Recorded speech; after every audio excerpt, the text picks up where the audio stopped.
The phone slipped from my hand and cracked against the hospital floor. "I'm sorry." The nurse's voice echoed through the empty corridor, gentle but final. "She passed 20 minutes ago. She kept asking for you until the very end." 20 minutes. I had been 20 minutes away, stuck in traffic on Route 95, screaming at red lights that wouldn't turn green, honking at cars that moved too slowly, checking my phone obsessively for updates that never came. 20 minutes that separated me from holding her hand one last time.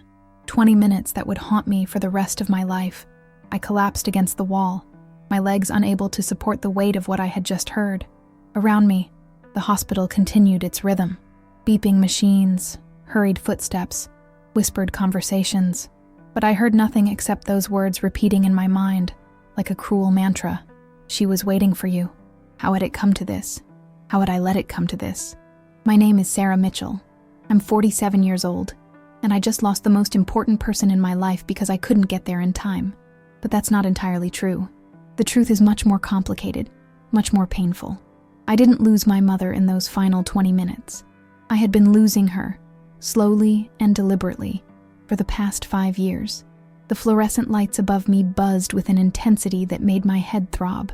I could smell the antiseptic, that distinctive hospital smell that I would forever associate with failure and regret. My hands were shaking. My Prada purse, still hanging from my shoulder, suddenly felt obscenely expensive, ridiculously unnecessary. What good was success if I couldn't be there when it mattered most? The nurse, her name tag read Jennifer, knelt beside me. She was young, maybe 30, with kind eyes that had probably witnessed too many scenes like this. "Would you like to see her?" she asked softly. "Take your time. We haven't moved her yet." I nodded, unable to speak. My throat had closed up completely, as if my body was physically rejecting the reality I had to face. Jennifer helped me to my feet and guided me down the corridor. Each step felt like walking through water, heavy and slow. Room 437. I would never forget that number. She opened the door, and there she was. Mom. She looked peaceful. They always say that, don't they? But she didn't look peaceful to me. She looked abandoned.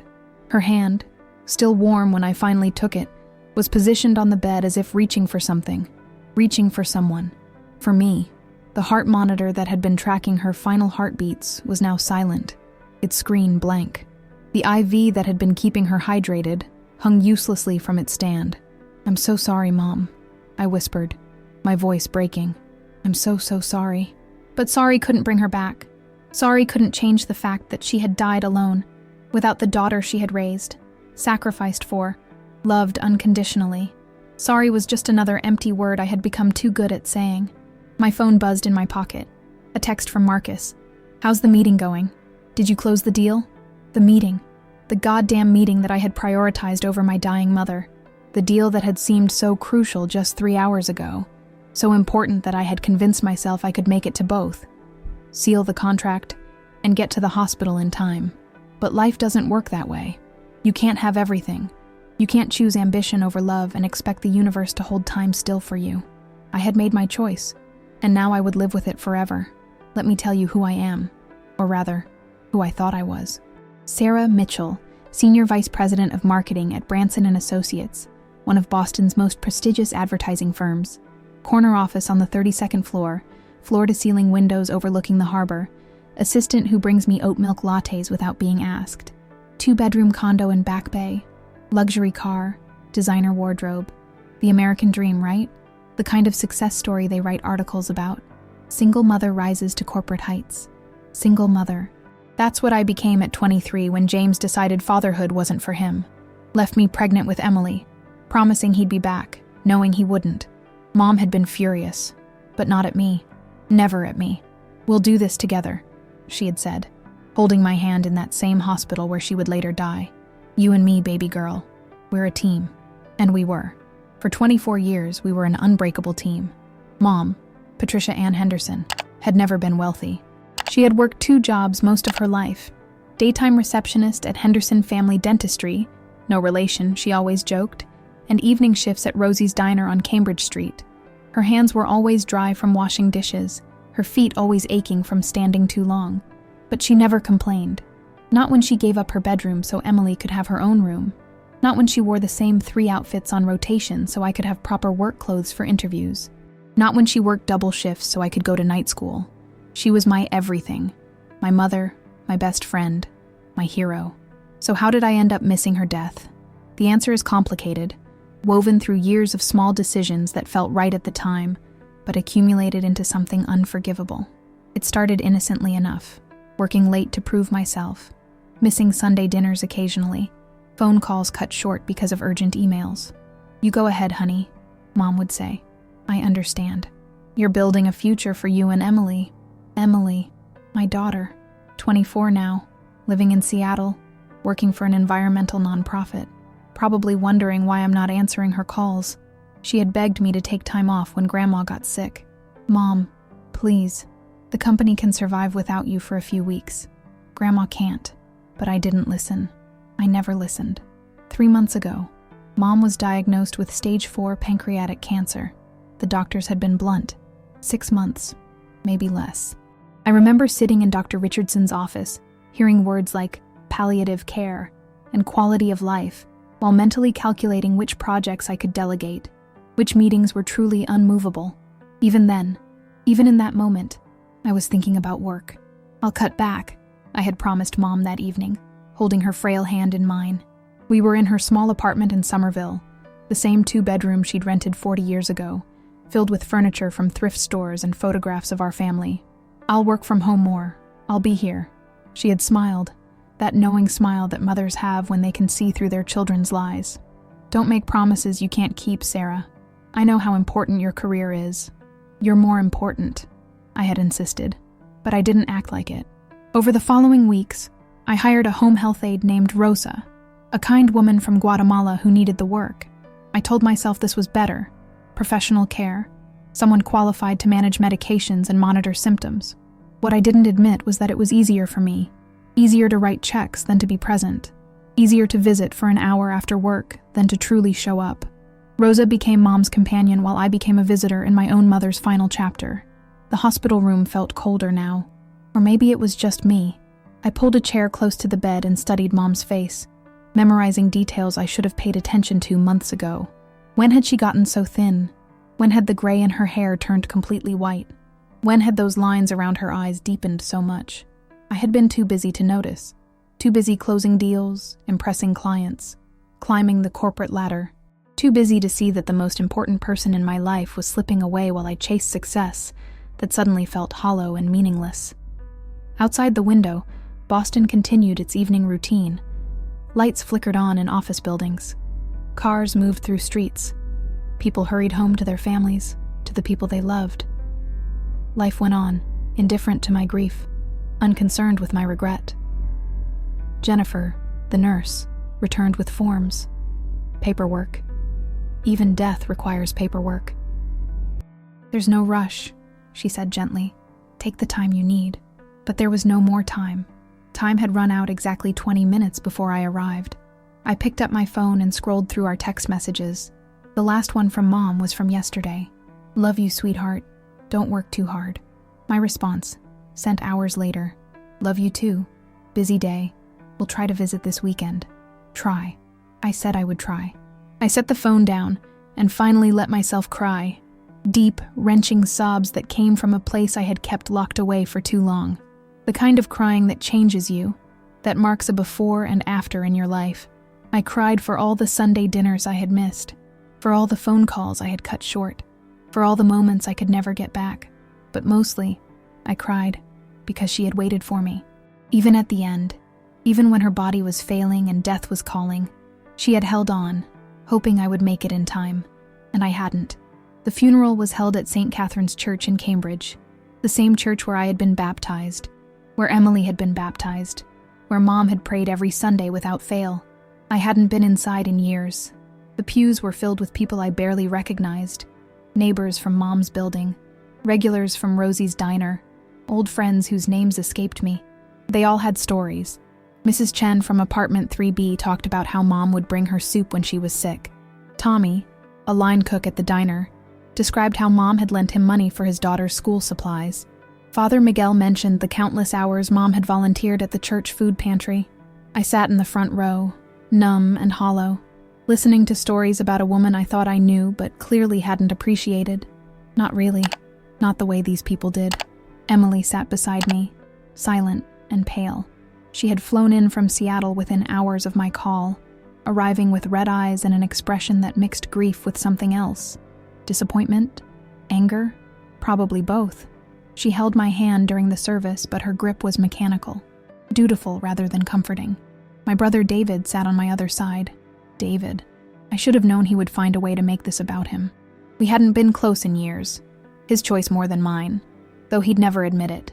While I had worked my way through college and built a career, David had bounced from job to job, scheme to scheme, always looking for the quick buck, the easy path.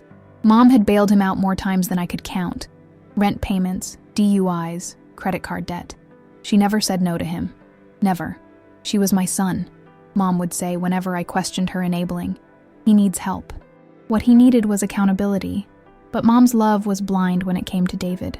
At 45, he looked older than his years. Weathered skin, bloodshot eyes, a slight tremor in his hands that spoke of too many nights at the bar. He had flown in from Orlando, where he'd been working on something big for the past year. I didn't ask what. I never did anymore. After the service, during the reception at Mom's apartment, David cornered me in the kitchen. The small space smelled of casseroles that neighbors had brought, coffee brewing, and old memories. Mom's calendar still hung on the wall, her handwriting marking doctor's appointments, coffee dates with friends, my name penciled in for visits that had never happened. "We need to talk about the estate," David said, his voice low but urgent. "David, can this wait? We just buried her." "No, Sarah. It can't wait. I've got bills. Real bills. And Mom promised." "Mom promised you what?" I turned to face him, exhaustion making me sharp. He shifted uncomfortably, avoiding my eyes. "She said she'd take care of me. You know she always did. She took care of you too much. You don't understand what it's like. What I understand is that Mom worked herself to the bone while you drank away whatever money you could get your hands on." His face reddened. "That's not fair. You always thought you were better than me, with your fancy job and your fancy life. But you weren't here, were you? Not at the end." I was. The words hit like a physical blow. "What are you talking about?"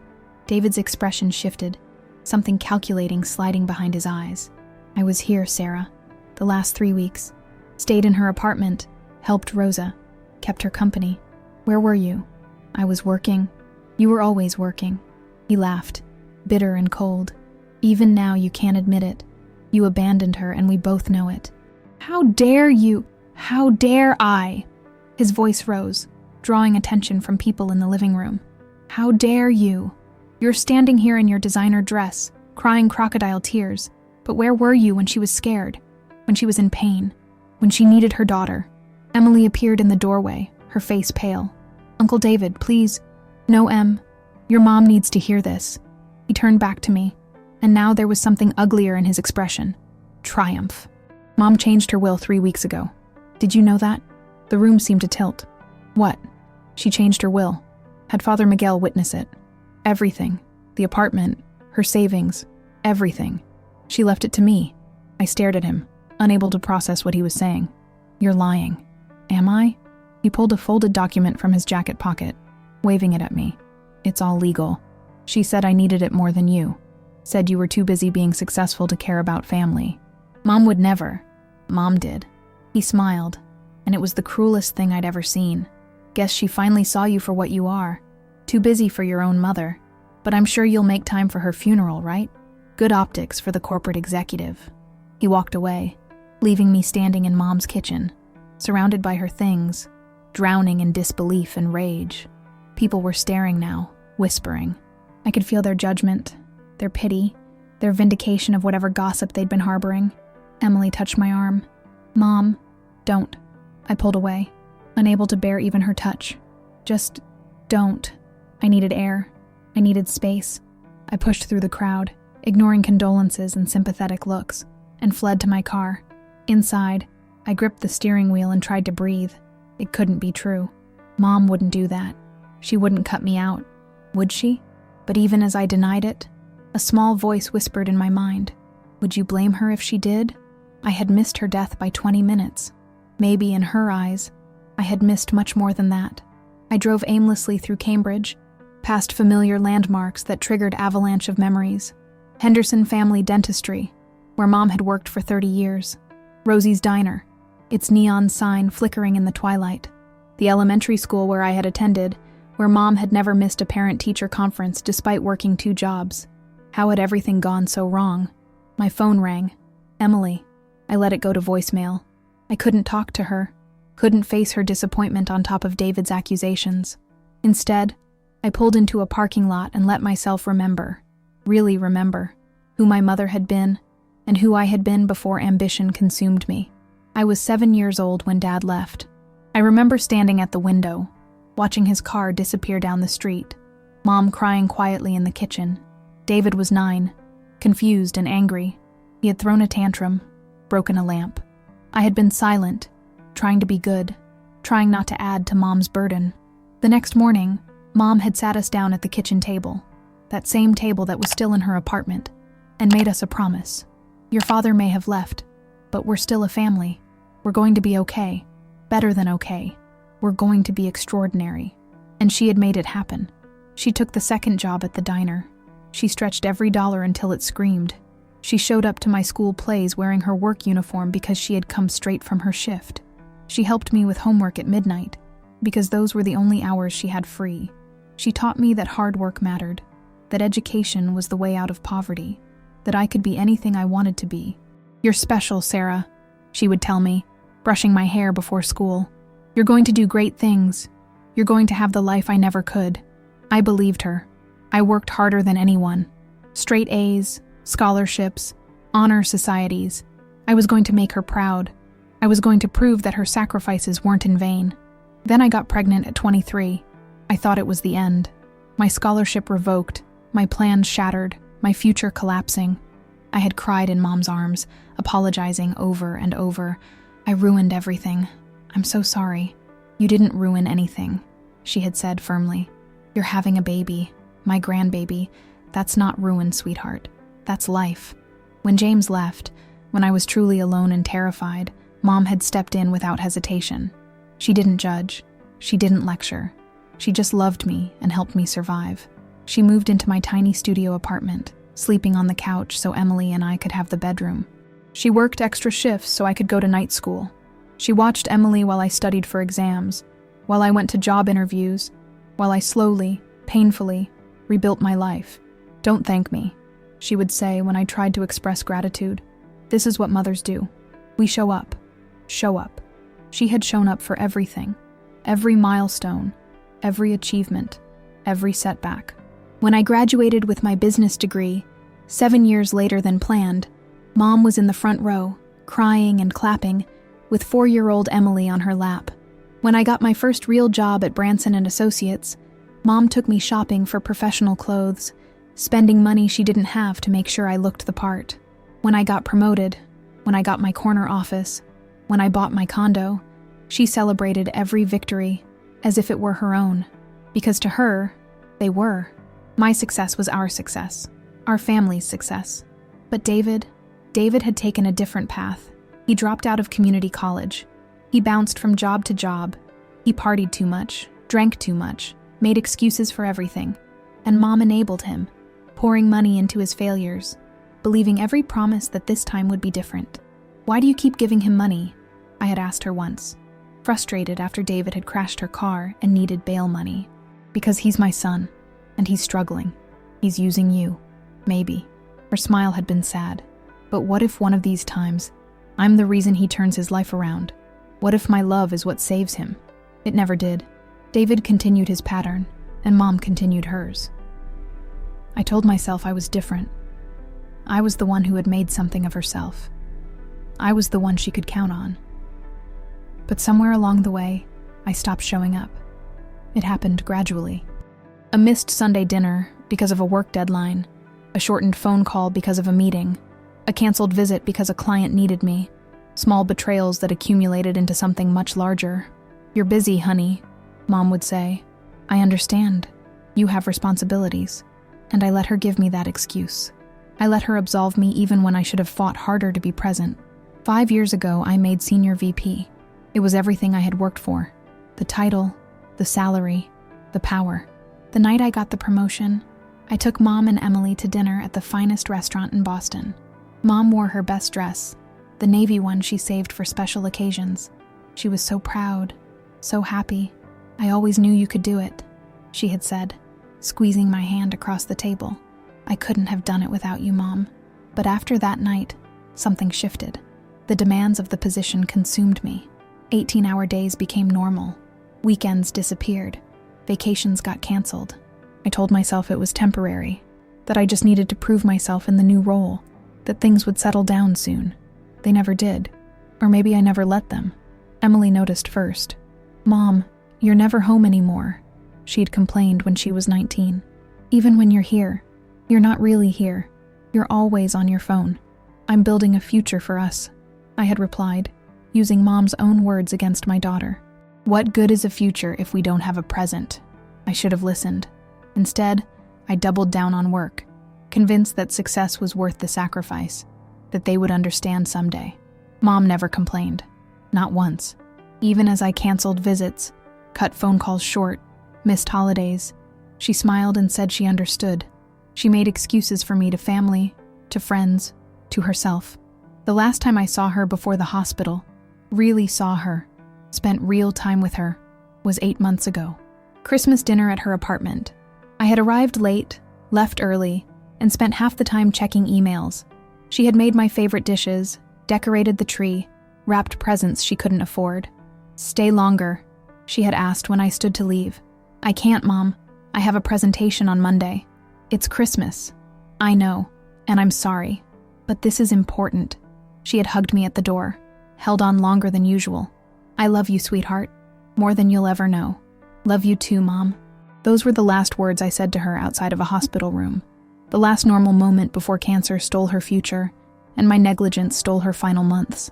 Now she was gone, and David was claiming she had disinherited me. Part of me wanted to fight it, to prove he was lying or manipulating the situation. But another part, the part drowning in guilt, wondered if it was true. If Mom had finally recognized that I had valued my career over her, that I had taken her love and support, and given back only absence and excuses. Maybe I didn't deserve her legacy. Maybe David, for all his flaws, had been there when it mattered. Maybe showing up, even imperfectly, was better than success without presence. My phone rang again. Emily. This time I answered. "Mom?" Her voice was thick with tears. "Where are you?" "I don't know, baby. I'm just driving. Come back, please. We need to talk." I can't. Grandma left something for you." Rosa just gave it to me. A letter. "Mom, please come back." A letter. My hands trembled on the steering wheel. "I'll be there in 20 minutes. This time I wouldn't be late." I returned to find the apartment nearly empty. The mourners had left, leaving behind dirty dishes and the ghost of conversations. Rosa, the home health aide, sat in Mom's worn armchair, Emily beside her on the ottoman. David was nowhere to be seen, probably at a bar, celebrating his inheritance. Rosa stood when I entered, her brown eyes filled with compassion that made me feel even worse. She was in her 50s, a grandmother herself, with the kind of strength that comes from surviving hardship. Over the past 3 months, she had spent more time with my mother than I had. "Miss Sarah," she said softly, "I'm so sorry for your loss. Your mother, she was a very special woman. Thank you, Rosa, for everything you did for her. She made it easy to love her." Rosa pulled an envelope from her bag, yellowed with age but sealed with careful precision.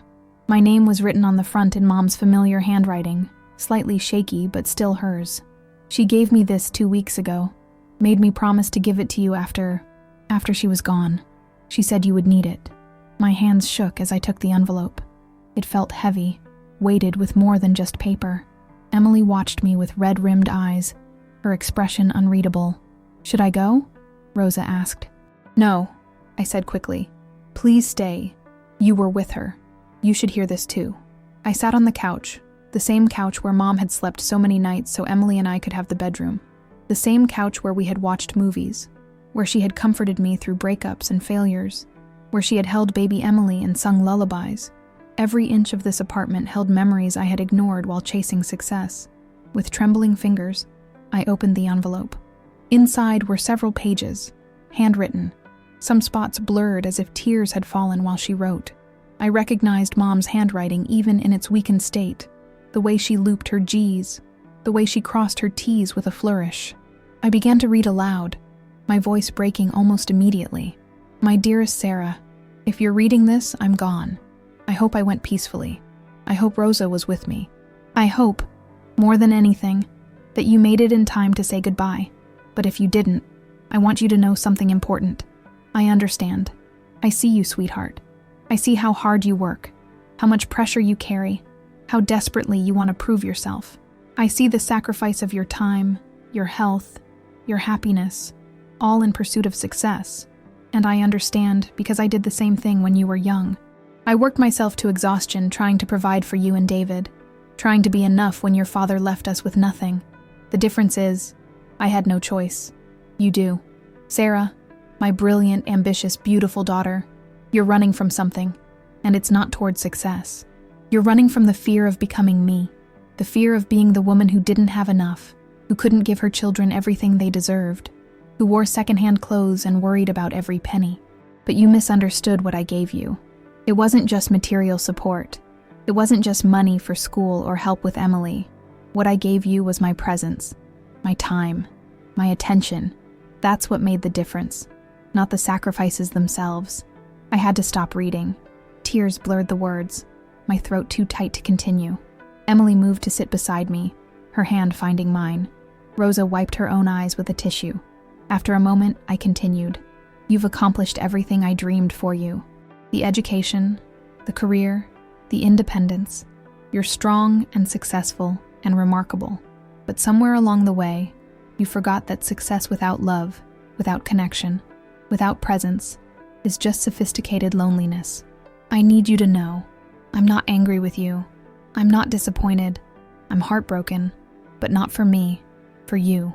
Because you're going to wake up one day and realize that all those late nights at the office, all those missed dinners and shortened phone calls, they bought you nothing that matters. The corner office won't hold your hand when you're scared. The title won't laugh at your jokes or remember your birthday. Success won't love you back. Emily needs you. Not your money, not your connections, not the future you're building. She needs her mother, present, attentive, there. The same way you needed me, and thank God I was smart enough to show up, even when I was exhausted, even when I had nothing left to give. David needs you too, though he'll never admit it. He's broken in ways I couldn't fix, and I enabled him when I should have demanded better. But he's your brother, and when I'm gone, you two will only have each other. Don't let resentment steal what could be reconciliation. My hands were shaking so badly now that Emily had to help me hold the pages. The words swam before my eyes, each sentence a knife to the heart. About the will, David has probably told you by now that I changed it. He's probably told you I left everything to him. He's lying, sweetheart. I would never do that to you. Everything I have goes to both of you, split equally, exactly as it's always been. But I knew David would try this, would use my death to manipulate and hurt you. I'm sorry you had to face his cruelty while grieving. In my safe deposit box at Cambridge Savings Bank, you'll find my actual will, witnessed and notarized 3 years ago. Everything is spelled out clearly. The apartment, the savings account, everything. The document David showed you is a forgery, probably something he created or had someone create while I was too weak to stop him. Father Miguel never witnessed anything. He'll confirm this if you ask him. I'm telling you this not to create more family drama, but to protect you from David's desperation. He's drowning, Sarah, and drowning people pull others down trying to save themselves. Don't let him pull you under. But here's what I really want to tell you. The reason I'm writing this letter instead of just having my lawyer handle things. I forgive you. I forgive you for not being here as much as you wanted to be. I forgive you for prioritizing work over visits. I forgive you for all the phone calls you cut short and the promises you couldn't keep. I forgive you because I know you loved me, even when you couldn't show it the way either of us wanted. But Sarah, you need to forgive yourself, because the guilt you're carrying right now, the regret, the what-ifs, they'll destroy you if you let them. You can't change the past. You can only learn from it. Learn this. Time is the only currency that matters. You can make more money. You can get another promotion. You can find another job, but you can't make more time with the people you love. Once it's gone forever. Don't make the same mistake with Emily that you made with me. She loves you so much, even though you've hurt her with your absence. She's young and forgiving, and still hoping you'll choose her over your career. But that window is closing. Soon she'll stop hoping, stop asking, stop expecting, and then it will be too late. Your career will end someday, Sarah. You'll retire or burn out, or be replaced by someone younger and hungrier. But family, real, present, engaged family, that lasts, that matters. That's what makes life worth living. I'm so proud of you. I will always be proud of you. You're my greatest achievement, my brightest star.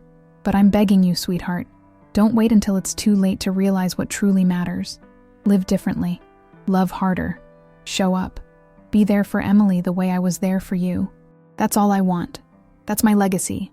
Not the money, not the apartment, not any material thing. My legacy is you, and what you do with the time you have left. I love you forever, Mom. P.S. Don't work so hard that you forget to live. Life is happening right now, while you're planning for someday.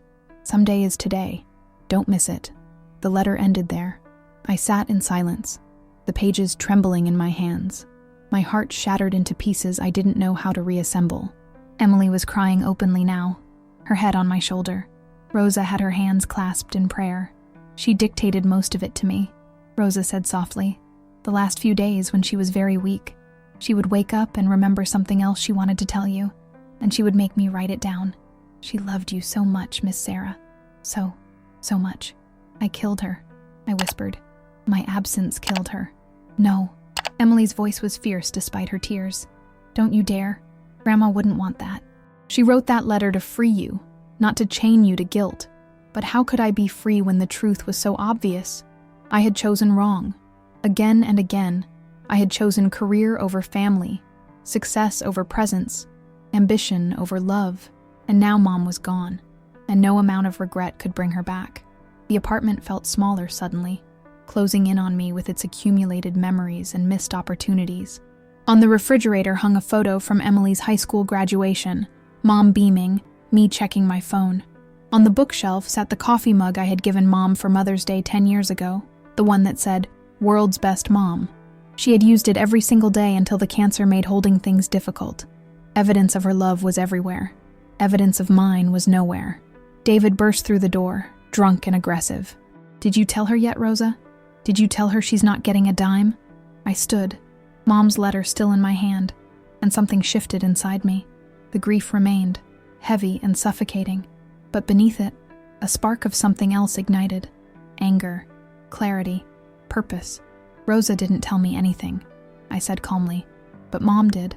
In this letter, the one where she explains that you forged a will and lied to everyone. The one where she tells me exactly where to find her real will. The one that proves you're a con artist and a thief. David's face went pale. I don't know what you're talking about. Cambridge Savings Bank. Safe deposit box. Father Miguel will confirm he never witnessed anything. I stepped toward him. This man who shared my blood, but not my values. You used our mother's death to try to steal from me. You stood in this apartment, at her funeral reception, and lied to my face while she was barely cold. Sarah, you needed to be better. You needed to be a man she could be proud of instead of a leech who fed off her guilt and love. My voice didn't rise, but it cut. I made terrible mistakes, David. I wasn't there for her the way I should have been, but at least I loved her. At least my failures came from misguided priorities, not malicious greed. He stumbled backward, his false bravado crumbling. You don't understand what it's like to struggle, to need help. You're right, I don't. Because I worked instead of making excuses. Because I built something instead of tearing others down. I moved toward the door, pulling it open. Get out. You're not welcome here. You can't throw me out. This is Mom's place. It was Mom's place. And according to her will, her real will, it's now half mine. So yes, I absolutely can throw you out. Leave now, or I'll call the police and tell them about your forgery. He left, muttering threats and curses, but they were empty. He knew it. I knew it. When the door closed behind him, I collapsed back onto the couch, shaking with adrenaline and grief. Emily wrapped her arms around me, and for the first time in years, I let myself be held by my daughter. Let myself be vulnerable. Let myself feel every terrible thing I had been pushing away. "I'm so sorry, Em," I sobbed. "I'm so sorry." "I know, Mom, I know." We sat there in Mom's apartment, surrounded by her things, her memory, her love, and I felt something beginning to change deep inside me. The letter had cracked something open, something I had kept sealed for too long. Mom had forgiven me. Now I had to learn to forgive myself, and more importantly, I had to learn to live differently. I didn't go home that night. I stayed in Mom's apartment, sleeping in her bed for the first time in decades. It smelled like her, lavender lotion and old books, and I cried myself to sleep clutching her pillow. When I woke the next morning, sunlight was streaming through the worn curtains, and Emily was making coffee in the kitchen. The normalcy of it, the sound of the coffee maker, the morning light, my daughter moving through my mother's space, created a bridge between past and present that I desperately needed. "Morning," Emily said softly when I appeared. "I made it strong. Figured you'd need it." We sat at Mom's small kitchen table, the same table where I'd done homework as a child, where Mom had taught me to balance a checkbook, where we'd celebrated birthdays and holidays and ordinary Tuesdays. It was scarred and old, worth nothing by market standards, but priceless in memory. "I called my office last night," I said. "Told them I'm taking a leave of absence. 3 months, maybe more." Emily's eyes widened. "Really? Really?" I wrapped my hands around the warm mug, grounding myself in the sensation. "I can't go back yet. I can't just return to normal like nothing happened. Because everything happened, Em. Everything changed. What are you going to do?" "I don't know yet." It felt strange to admit uncertainty, to not have a plan, a strategy, a clear path forward, but it also felt honest. "But I'm going to start by being present, by being here, by figuring out what matters." Rosa arrived mid-morning, surprised to find us still there. "I thought you would go back to Boston," she said. "Not yet." I gestured for her to sit. "Rosa, I need to understand something. Those last weeks with Mom, what was she like? What did she do? What did she talk about?" Rosa settled into Mom's armchair, the one that still held the impression of where Mom had sat countless times. She talked about you mostly, about when you were little, about how proud she was. She had albums, photos, report cards, articles about your promotions. She would show me everything. I didn't know she kept articles. Oh yes, a whole box. Every time your company was in the news, every time you were mentioned, she would cut it out and save it. She was so proud, Miss Sarah. So proud. The guilt twisted deeper. Was she angry with me? For not being here more? Rosa considered this carefully. Angry? No. Sad, yes. But she understood. She would say, "Rosa, my daughter is changing the world. How can I be upset about that?" Rosa's eyes filled with tears. But sometimes, late at night when the pain was bad, she would cry and say she missed you. She would say she wished she could hold you one more time, have one more dinner together, hear one more story about your day. I couldn't speak. Emily reached across the table and squeezed my hand. "But Miss Sarah, you should know, even in pain, even near the end, she never spoke badly of you. Never. She only spoke of love." After Rosa left, Emily and I began going through Mom's things, not to pack them away, not yet, but to understand her life, the life I had been too busy to pay attention to. We found the box Rosa had mentioned, years of newspaper clippings about my career, programs from Emily's school events, photographs of our family arranged chronologically. There were things I had forgotten, or never knew, letters Mom had written but never sent, journal entries about her fears and hopes, a notebook where she had tracked every gift she'd ever given us, making sure everything was fair between David and me, even when we were adults. "Look at this," Emily said, holding up a calendar from 5 years ago. My name appeared on it regularly.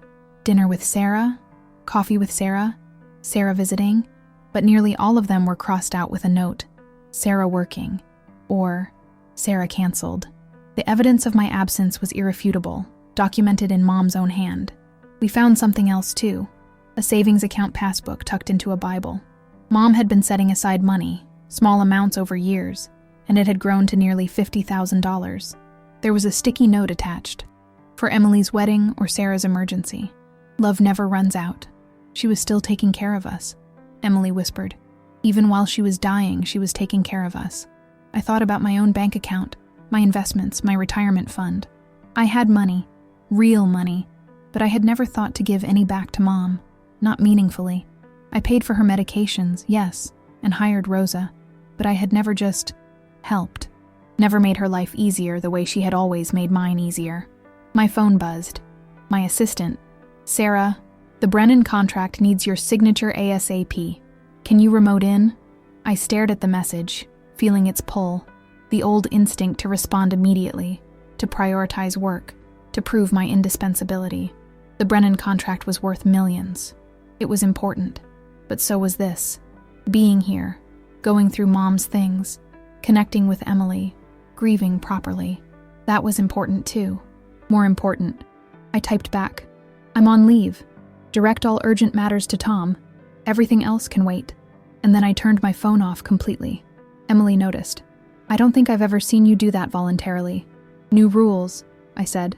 Mom's letter, she's right about everything. I've been living wrong, prioritizing wrong. I can't change the past, but I can change the future. Starting now. What does that look like? Honestly, I have no idea. But I know it starts with being here, with you, without distractions. I looked at my daughter, really looked at her, and saw a young woman I barely knew. Tell me about Seattle, about your job, your friends, your life, and I promise I'll actually listen. We spent the afternoon talking, really talking, for the first time in years. Emily told me about her work fighting climate change, about the tiny apartment she shared with 2 roommates, about a guy named Marcus she'd been seeing. She told me how lonely she'd felt, how many times she'd wanted to call me but didn't, because she knew I was busy. I needed you, Mom, she said quietly, especially after my breakup with Tyler last year.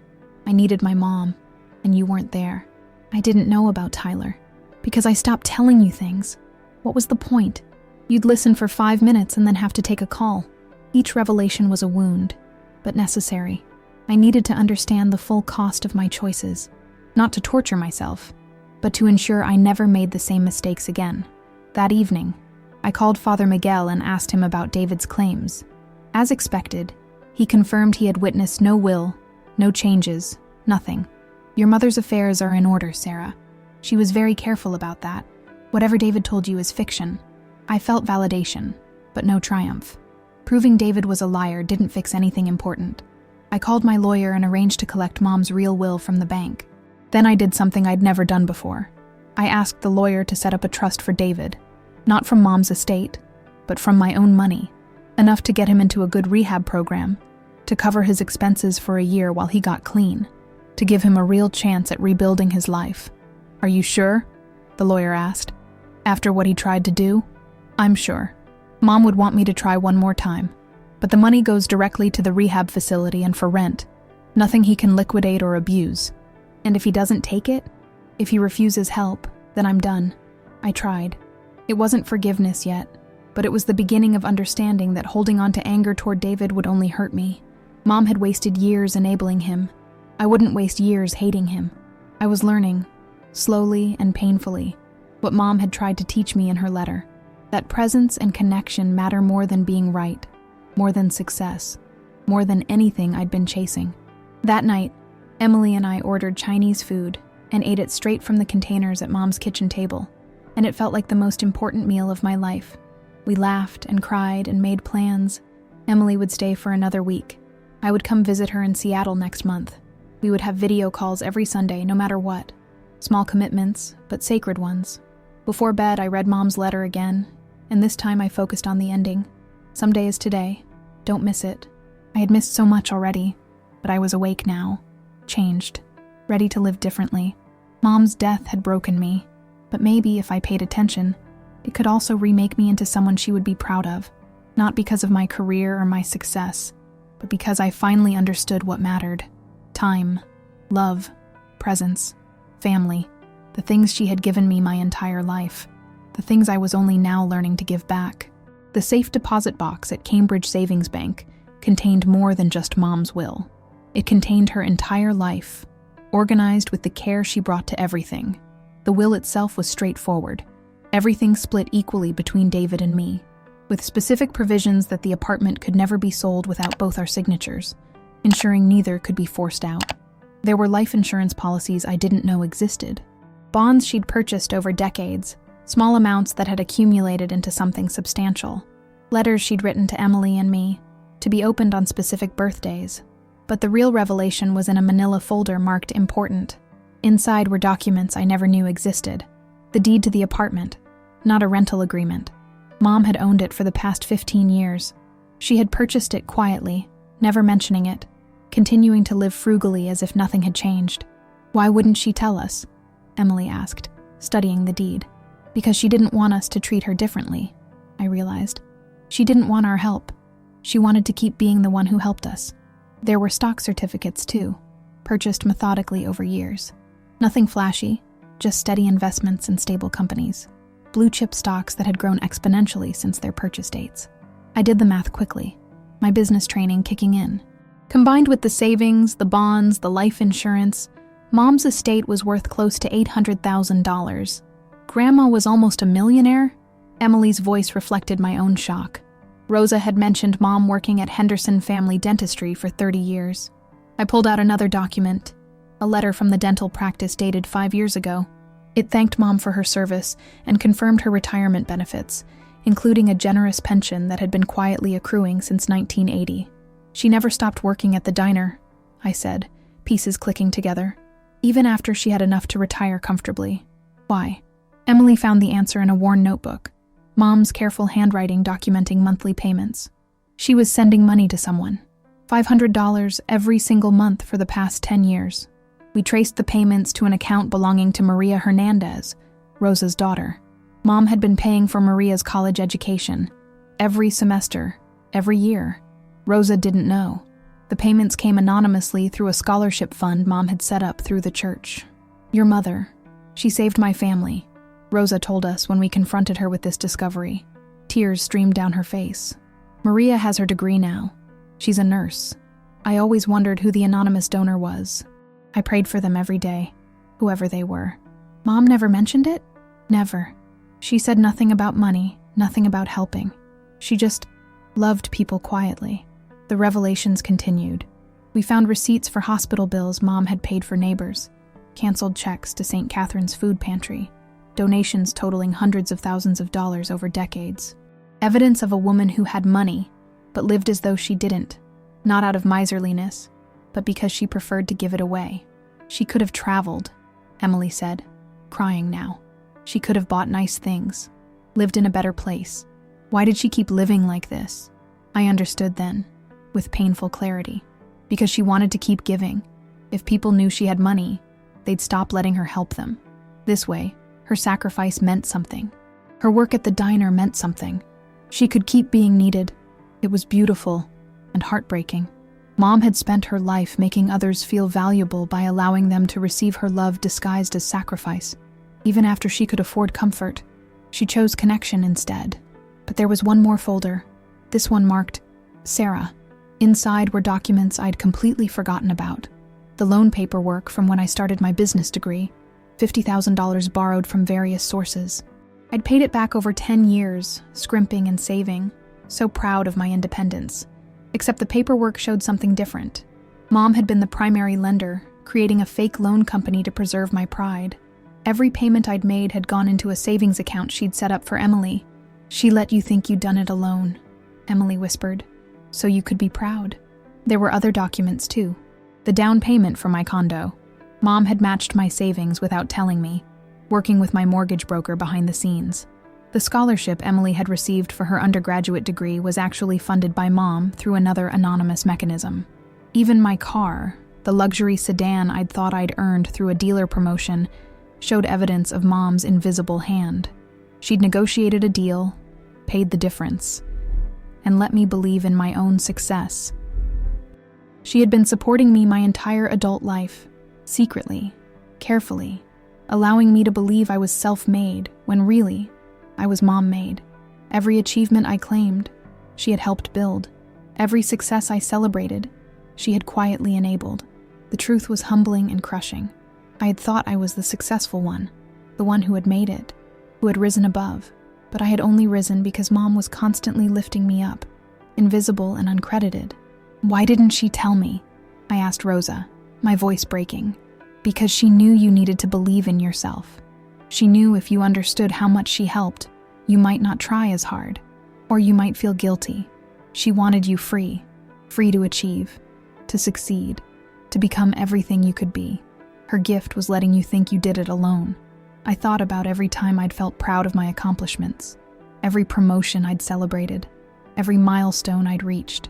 Mom had been there for all of it, not just emotionally but practically, financially, invisibly. She had been my safety net, my silent partner, my secret advantage. And how had I repaid her? By being too busy to visit, by cutting phone calls short, by missing her death. Emily found one final document, this one recent, a letter addressed to me, dated just 1 month ago, in Mom's shaky handwriting. Sarah, by now you've probably found everything. The money, the apartment, the proof of all the help I gave you over the years. I know you'll feel guilty. You'll think you should have known, should have helped me instead of letting me help you. But sweetheart, don't you see? Helping you was my joy. Watching you succeed, watching Emily grow, knowing I had a hand in building your lives. That was better than any vacation, any luxury, any comfort. You were my purpose. I lived modestly because it gave me freedom.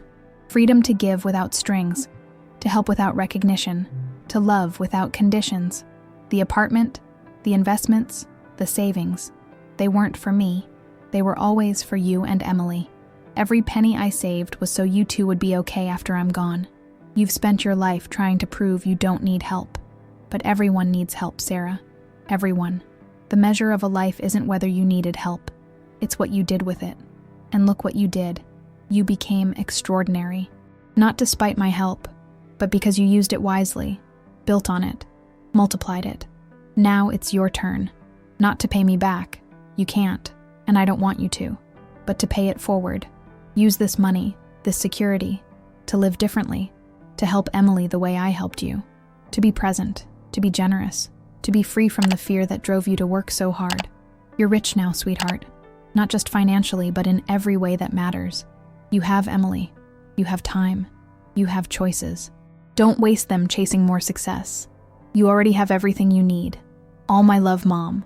I folded the letter carefully and placed it back in the folder. Around me, Mom's apartment seemed to glow with new meaning.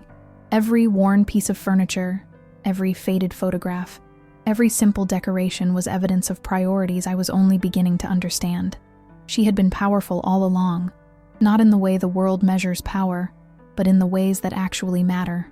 The power to change lives quietly, the power to love without condition, the power to sacrifice without resentment. I had thought I was the strong one, the successful one, the powerful one. But Mom had been all those things and more, in ways I had been too blind to see. Now she had given me one final gift, the financial freedom to stop running, to stop proving, to stop sacrificing connection for achievement. The question was whether I had the courage to accept it. I spent the next 2 weeks systematically restructuring my life. Not impulsively, not emotionally, but with the same strategic thinking I'd brought to my career. The difference was the goal. Instead of climbing higher, I was building deeper.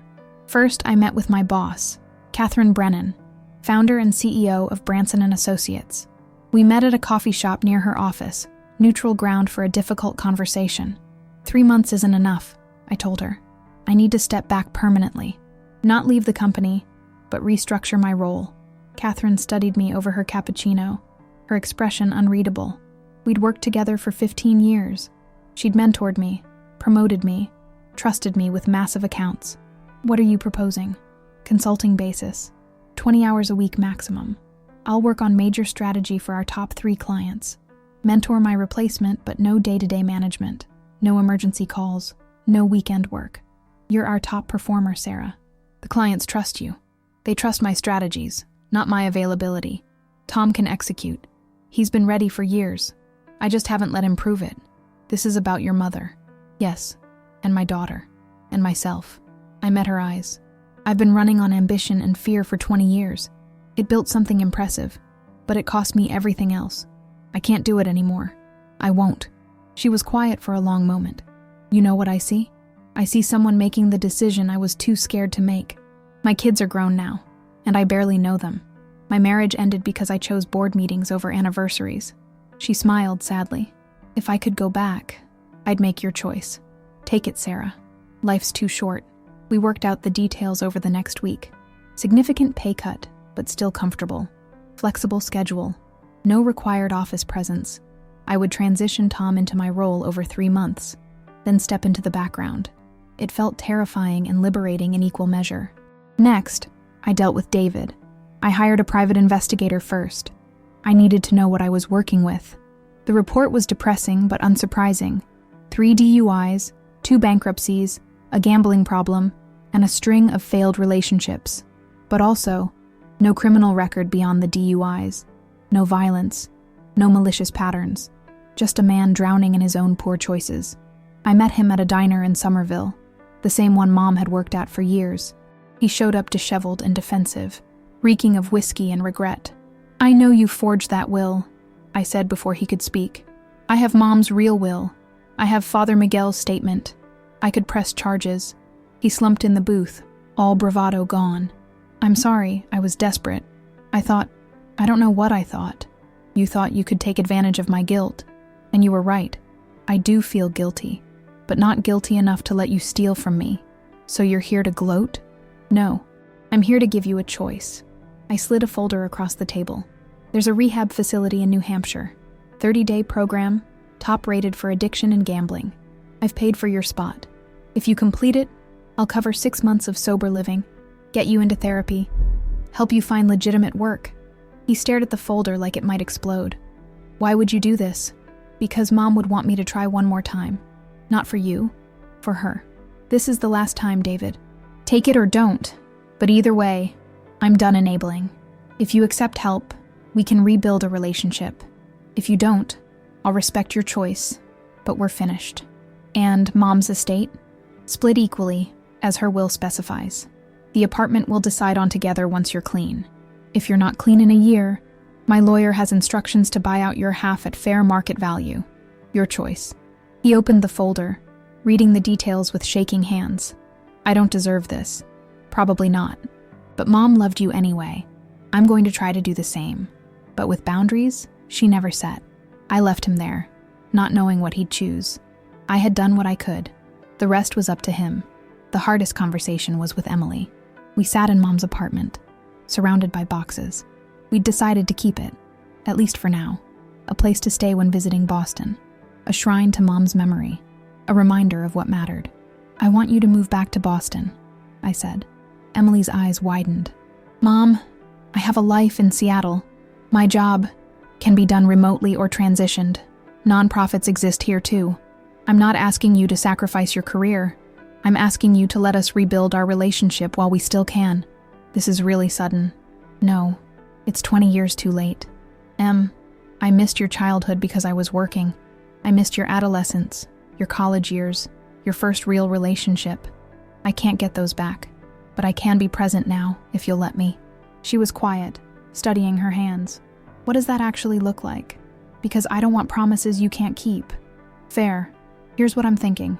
You move into Mom's apartment. It's yours, rent-free. I'll help you find remote work or a position here in Boston doing what you love. We have dinner together twice a week, minimum. Sunday video calls become in-person brunches. I'll be actually available, when you need me. And your job? I'm restructuring. 20 hours a week, consulting only. No more 60-hour weeks. No more emergency calls. No more choosing work over family. You're serious." "Completely. I'm not asking you to move back for me. I'm asking for the chance to be the mother I should have been all along. But if Seattle is where you need to be, I'll visit monthly. Your choice, Em. Just know that I'm choosing you, finally, and completely." Tears streamed down her face. "I've wanted to hear that for 10 years. I'm sorry it took me so long." She didn't answer immediately, and I didn't push. We sat together in Mom's living room, the afternoon light casting long shadows, and I felt the weight of choices past and the promise of choices future. Finally, Emily spoke. "I'll think about it. Not because I don't want to, but because I need to make sure I'm not just coming back out of guilt or grief. Can you give me a month? Take all the time you need. Whatever you decide, I'll support you." We spent the rest of the day sorting through Mom's things, deciding what to keep, what to donate, what to treasure. Each item told a story. The coffee maker she'd used every morning, the cookbook with her notes in the margins, the Afghan she'd knitted while watching late-night television after long shifts. Rosa helped us, sharing memories, laughing and crying. "Your mother would be so happy," she said. This is what she wanted. Family together, talking, healing. As the sun set, I stood at Mom's window, looking out at the Cambridge street below. Ordinary people doing ordinary things, coming home from work, walking dogs, picking up groceries. Lives being lived in real time, not someday. I thought about the letter in my purse, Mom's final instructions. Pay it forward. Be present. Don't waste this chance. I was trying. God, I was trying. My phone, I'd turned it back on for emergencies, buzzed with emails from work. Decisions needed, fires to put out, crises that felt urgent but weren't. I looked at them for a long moment, then put the phone away. Tom could handle it. That's what successors were for.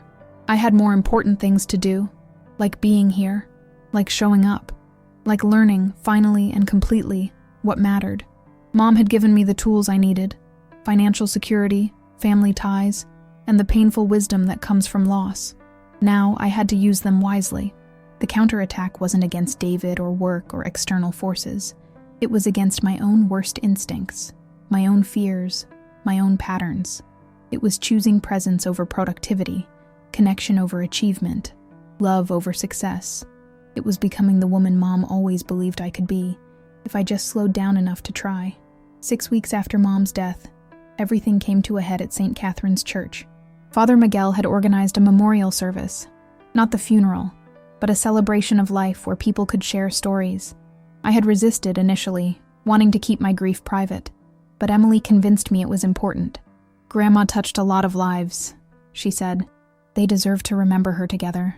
The church was packed. Neighbors, former colleagues, people I'd never met. The community Mom had built while I was building my career. I sat in the front pew with Emily, Rosa, and, surprisingly, David. He'd completed rehab, 28 days clean, looking healthier than I'd seen him in years. We weren't fixed, but we were trying. People spoke. Stories tumbled out about Mom's kindness, her generosity, her quiet strength. Mrs. Chen told how Mom had helped her learn English. Tommy from the diner described how she'd talked him out of dropping out of high school. A young woman named Jessica, Maria's friend, explained how an anonymous scholarship had changed her life. Then Father Miguel stood up. "Patricia asked me to read this if she passed. She wrote it herself 3 months ago." He began reading, and Mom's voice filled the church. "My beloved community, if you're hearing this, I've gone to meet my Maker. I hope I've lived well enough to deserve a warm welcome. I hope even more that I've loved you well enough to be remembered fondly. I'm writing this because there's something I need you to know, something I kept private but shouldn't have. All those years you thought I was struggling, barely getting by, working 2 jobs out of necessity. I wasn't. I had enough, more than enough. I worked because I wanted to, because it gave me purpose, because it kept me connected to all of you. The apartment I rented, I owned it. The tight budget, a choice, not a necessity.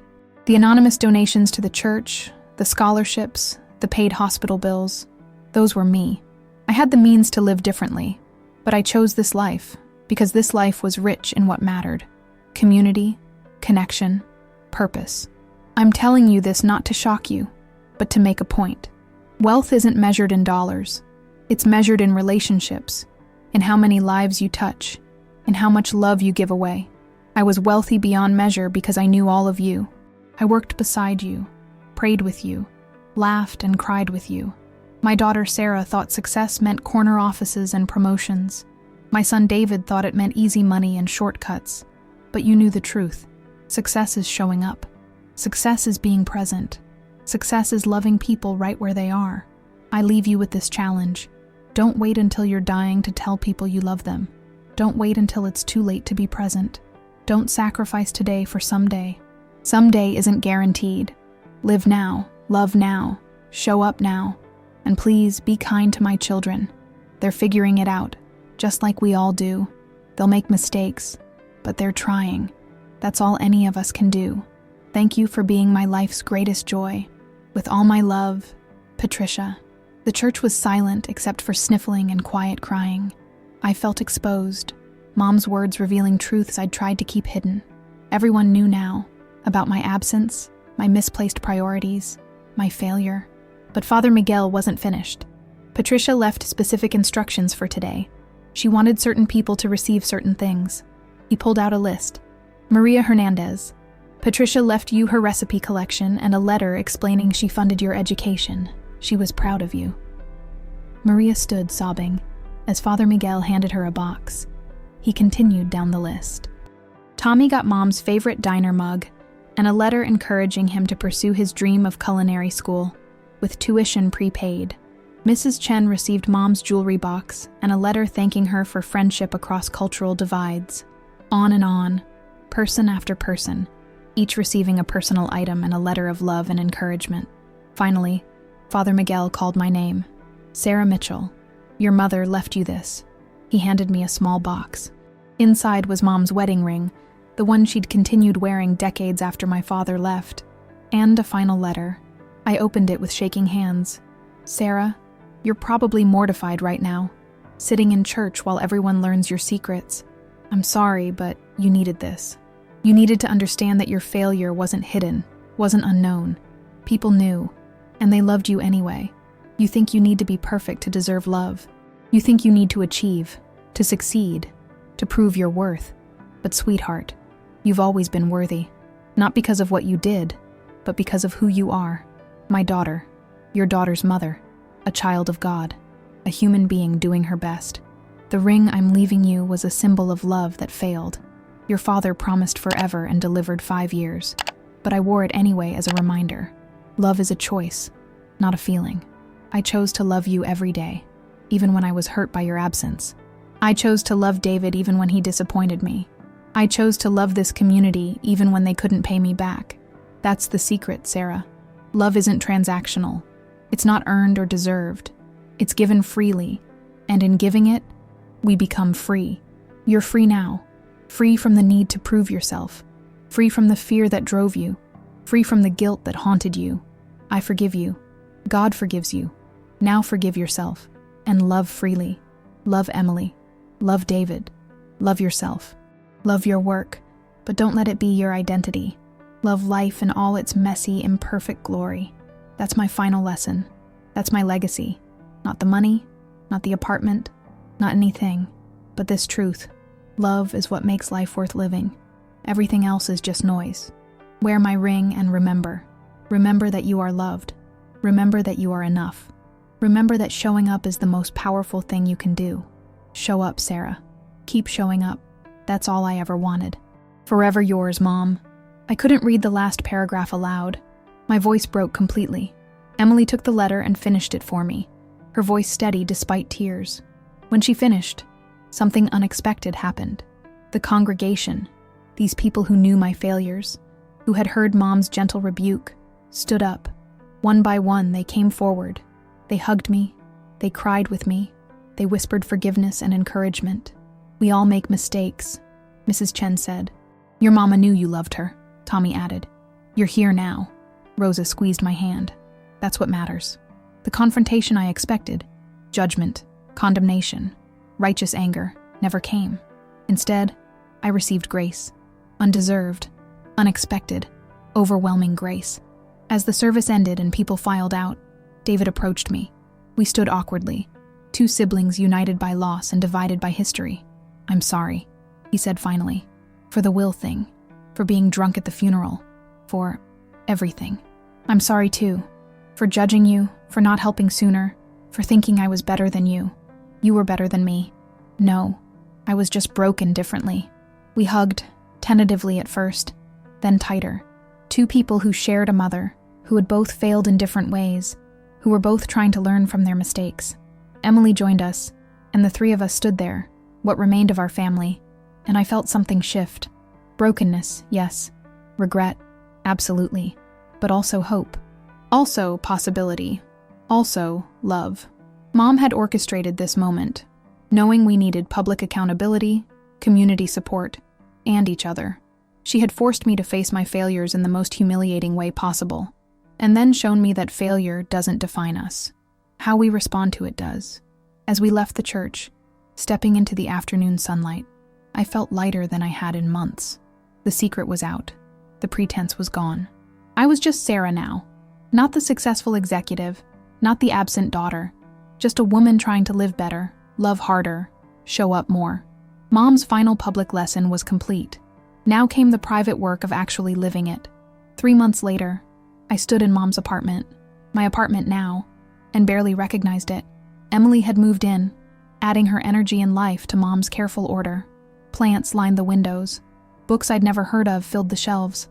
The smell of coffee and fresh bread replaced the fading scent of Mom's lavender lotion.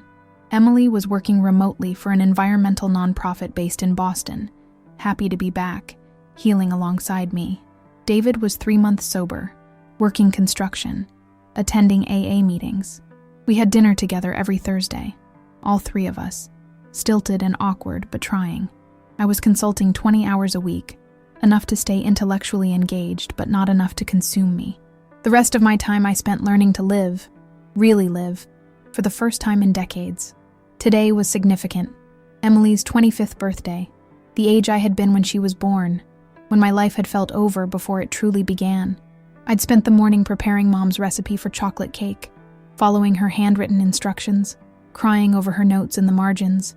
Sarah's favorite, and always add extra vanilla. The doorbell rang. Emily got it. Marcus, her boyfriend from Seattle who'd relocated to be with her. Then David with his sponsor, James. Rosa with her daughter, Maria. Father Miguel. Mrs. Chen. Tommy. The community Mom had built, now gathered to celebrate her granddaughter. We filled the small apartment, laughing and talking, sharing food and stories. It was chaotic and imperfect and absolutely perfect. As I lit the candles on Emily's cake, I caught my reflection in Mom's old mirror, the one that had hung in the same spot for 40 years. I looked different, tired in some ways. Grief does that, but also more alive, more present, more me. Make a wish, Em, I said. Emily closed her eyes, then opened them, looking directly at me. I don't need to wish. I have everything I want. After everyone left, after the dishes were cleaned and the leftovers stored, Emily and I sat on the couch, Mom's couch, drinking tea in Mom's mismatched mugs. Do you think she knows? Emily asked. Grandma, I mean. Do you think she sees that you're trying? I don't know, baby. I hope so. I think she does. I think she's proud of you. I pulled out my phone and opened my photos. Something I'd started doing, capturing moments instead of missing them. Pictures from today's party. From last week's dinner with David. From the morning Emily and I had walked through Harvard Square, talking about nothing and everything, evidence of presence, proof of showing up. I found something yesterday, Emily said, pulling a photograph from her pocket. It was in Grandma's Bible. The photo was old, edges worn. Mom and me, when I was maybe 5 years old. We were at a playground, both laughing, caught mid-motion on a swing. On the back, in Mom's handwriting, Sarah, age 5. Perfect day. Remember this joy. She wanted you to remember, Emily said softly. Before work, before stress, before everything got complicated. She wanted you to remember that joy was always there, waiting for you to choose it again. I stared at that photo, at the little girl I'd been, at the mother who had protected that joy as long as she could. And I understood, finally and completely, what Mom had been trying to teach me. Life wasn't about achieving. It wasn't about proving worth or accumulating success or climbing ladders. It was about these moments. Simple, ordinary, precious moments. Cake on birthdays. Laughter in small apartments. Community gathered. Love given freely. It was about showing up. I had missed Mom's death by 20 minutes, but I had missed so much more than that. Years of Sunday dinners, thousands of phone calls, countless moments that could never be recovered. The guilt of that would probably never fully leave me. But guilt, I was learning, wasn't meant to destroy. It was meant to redirect, to teach, to transform. Mom's death had broken me, but the breaking had let light in. It had shattered my carefully constructed life and forced me to rebuild it around what actually mattered. Not corner offices or promotions or professional validation, but this: connection, presence, love. "Tell me about your life," I said to Emily. "Everything. Don't leave anything out." And she did. She talked for hours about her dreams, her fears, her hopes for the future, and I listened, really listened, without checking my phone, without thinking about work, without planning my response. I just listened to my daughter, present and attentive, the way Mom had always listened to me. This was my inheritance, not the money or the apartment or the material things Mom had left behind, but this capacity for presence, this commitment to showing up, this understanding that time is the only currency that matters. As midnight approached and Emily headed to bed, I sat alone in the quiet apartment. Mom's apartment, my apartment, Emily's apartment. All of us, past and present and future, connected by love and loss and the lessons learned too late. I opened my laptop and began writing, not for work, not for any purpose beyond processing and remembering. I wrote about Mom, her sacrifices, her wisdom, her quiet power. I wrote about my failures and my regrets. I wrote about what I was learning, what I was becoming.